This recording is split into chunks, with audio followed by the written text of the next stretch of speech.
20년 전에 제가 처음 이제 주례를 맡았을 때 어머니께서 진지하게 저에게 두 가지 당부를 하셨습니다. 첫 번째, 아들아, 주례 길게 하지 마라. 듣는 사람 아무도 없다. 기억해라.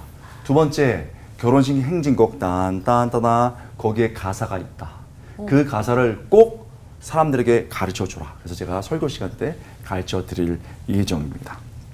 여러분, 처음 결혼하신 분들 또 결혼을 한 분들에게 우리가 질문을 해보죠.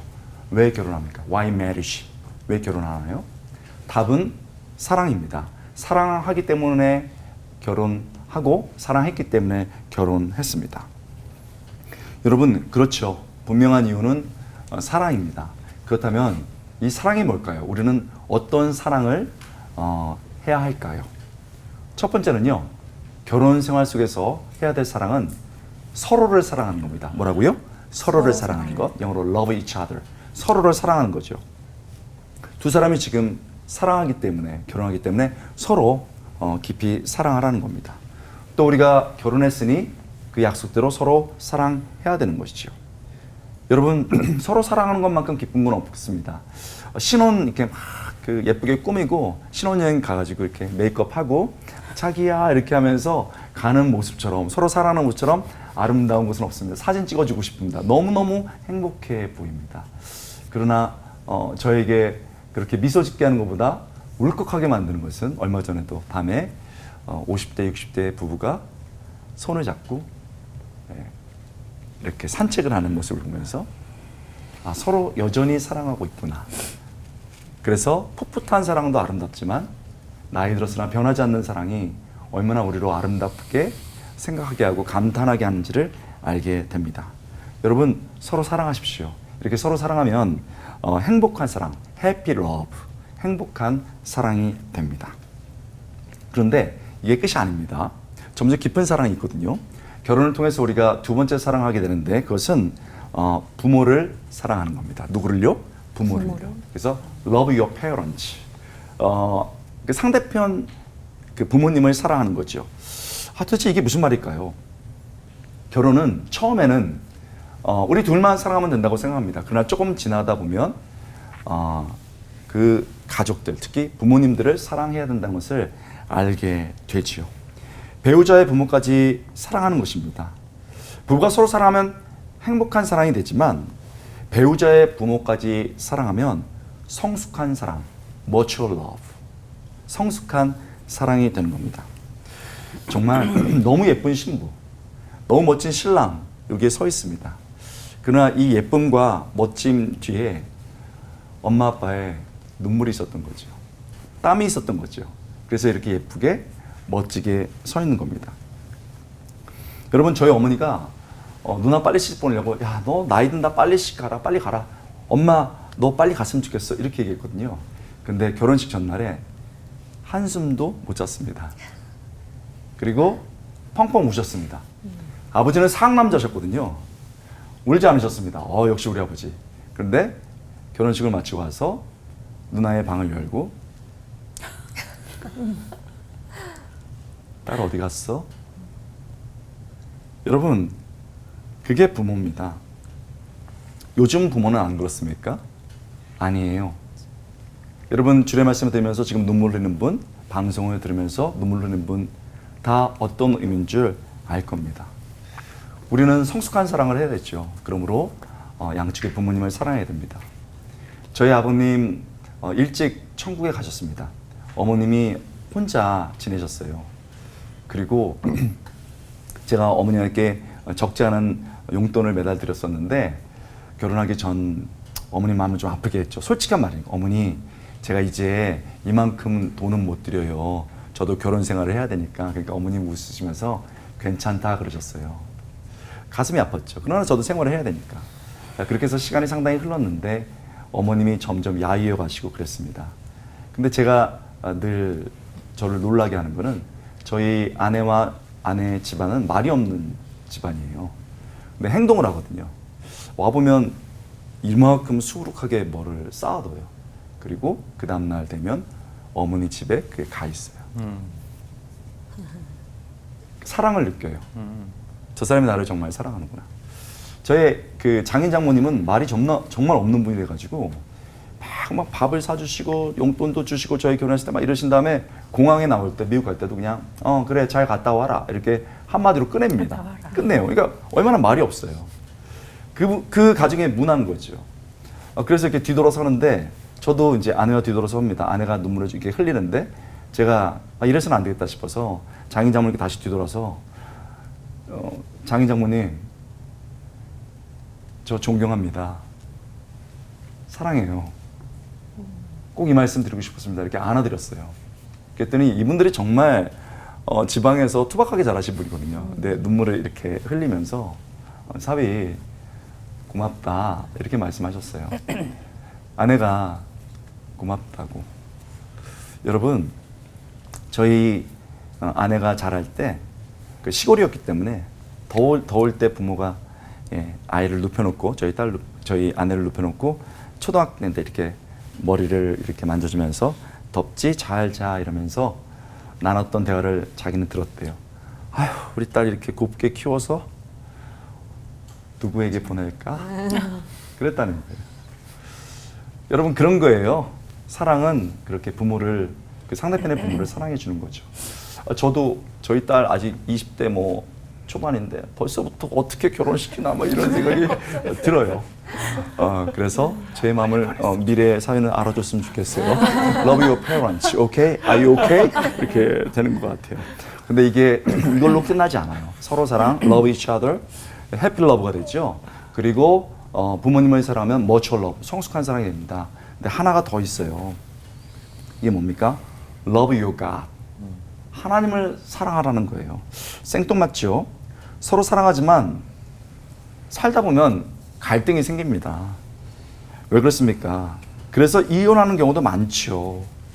여러분 주례 때 어머님이 이 말씀을 하신 거예요. 어머니 당부처럼 딴딴따단 이 그 결혼식 행진곡의 가사를 알려드리겠습니다. 어머님 꼭 가르쳐 주라고 말했습니다. 딴딴따단 가사가 있습니다. 또 속았네. 또 속았네. 그렇다는 거예요. 이게 또 속았네. 또 속았네. 속아서 결혼한다는 거예요.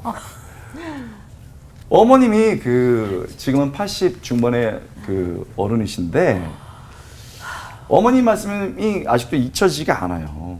우프죠? 그런데 현상으로 나타나는 사실입니다. 24년 8월 기준으로 10쌍 중에 3.5쌍이 이혼합니다. 그냥 5를 떼볼까요? 10쌍 중에 3쌍이 이혼하는 거예요.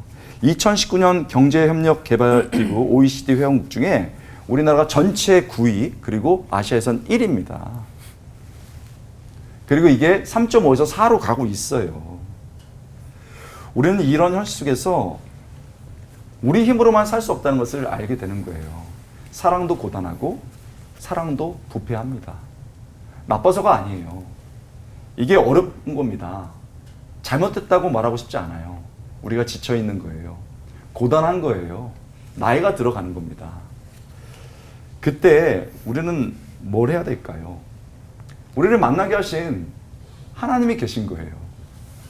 그 하나님이 낯선 우리를 만나게 하셨고 결혼하게 하셨고 가정을 이루게 하신 거예요.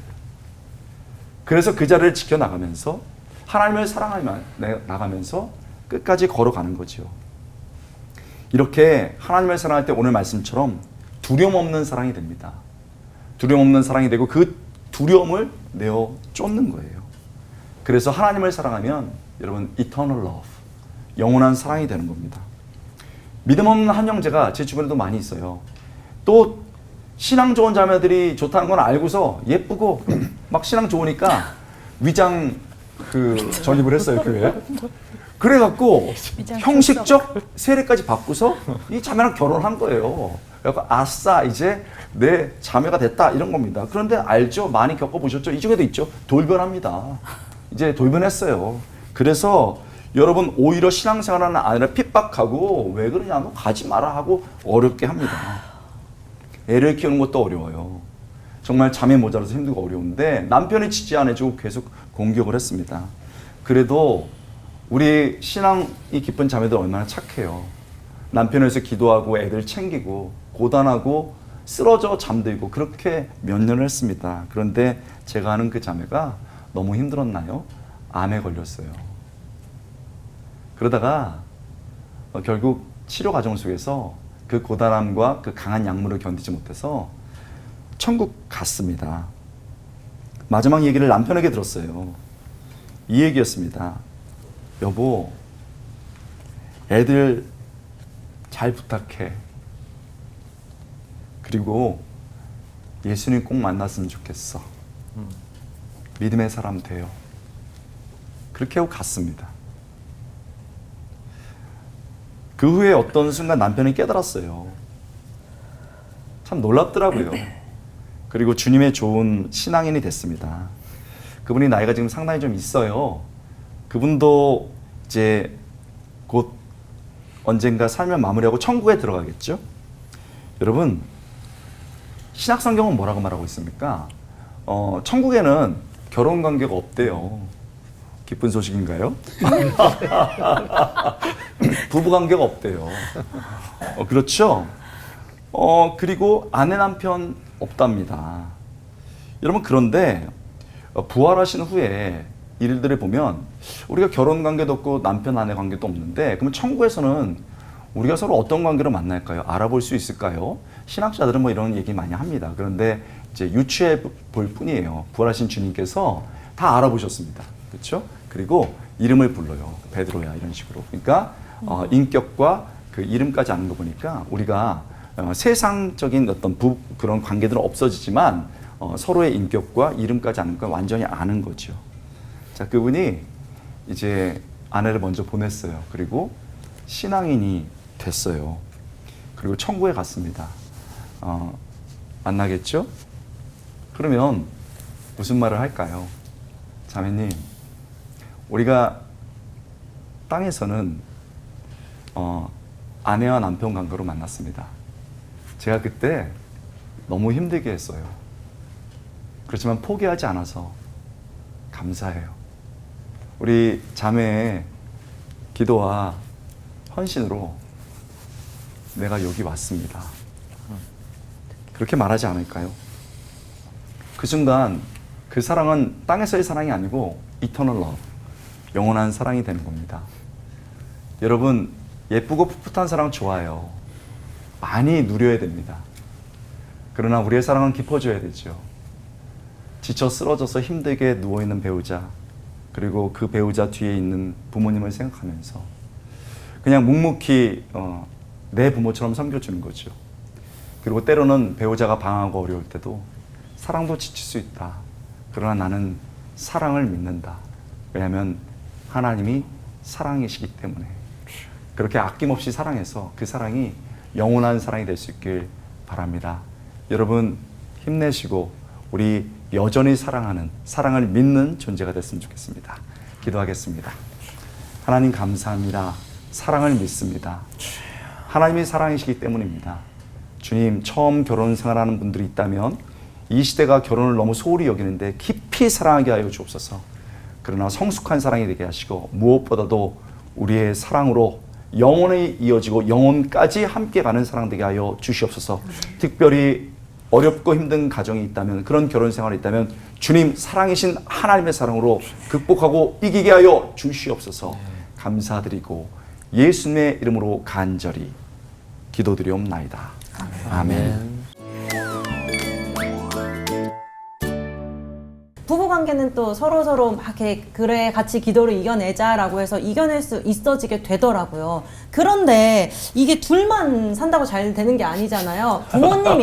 부모님이 또 계시다 보니까 네. 자기 부모만 또 챙기는 그런 이기적인 모습이거나 아니면 아직도 뭐 경제적이거나 아니면 계속 모든 품을 떠나지 못하는 그런 모습들이 보여서 싸우게 되는 경우들도 많거든요. 이럴 때는 목사님 어떻게 조언을 해주고 계시는지 궁금합니다. 부모를 떠나 할 때 이걸 더 구체적으로 성경적으로 해보겠습니다. 첫 번째 떠나는 것은 거리적 개념이에요. 엄마 품에 있었잖아요. 아빠 품에 있었잖아요. 그래서 당시에도 이렇게 움막을 치고 살잖아요. 이렇게 텐트를 치고 그것처럼 이렇게 돌림대로 떠납니다. 그래서 이 거리를 떠나는 거예요. 그 다음에 두 번째로는 습관을 떠나는 겁니다. 부모에게 배웠던 습관들 있잖아요. 좋은 거는 유지하고 좋지 않은 것들은 잘라내야 되는 거예요. 그렇죠? 잘라내는 거. 그 다음에 세 번째로는 정서적인 거. 너무 의존하는 거 있잖아요. 그런데 이제는 존중하지만 너무 의존하지 않는다. 존중하지만 너무 의존하지 않는다. 그 다음에 이제 네 번째는 재정적으로예요. 언제까지 부모님 그 돈 받고 캥거루죽 하겠어요. 그래서는 안 되겠죠. 때가 되면 노력해서 독립하는 거죠. 그리고 아마 양쪽에서 동의라는 말일 텐데 다섯 번째가 중요합니다. 영적으로. 맨날 기도해달라, 뭐 하나님 뭐 이렇게 해야 돼. 그게 아니고 이젠 내가 기도하는 거지. 하나님 앞에서. 이젠 내가 부모님에서 기도하는 거죠. 그렇게 해서 이것이 이제 그 완전히 잘라지는 게 아니고 스스로 서서 단계 거리로도 그리고 습관으로도 정서적으로도 물질적으로도 완전히 영적으로 서서 이제는 이렇게 살아갈 수 있는 거 그거를 말하는 거지. 그게 이제 결혼이 되는 거죠. 다 똑같습니다. 내 부모를 공경하라 이게 이제 인간을 향한 첫 번째 계명 아닙니까? 공경하라는 것은 예전에는 부모님으로부터 돌봄을 받았는데 이제는 돌봐드리는 그런 개념이기 때문에 그게 떠남의 굉장히 중요한 개념이죠. 하나님께 11조 드리듯이 저는 이제 주례할 때 그러거든요. 이제 부모님께 11조를 드릴 생각을 해야지 니네들이 받을 생각하지 말아라. 그런 이야기입니다.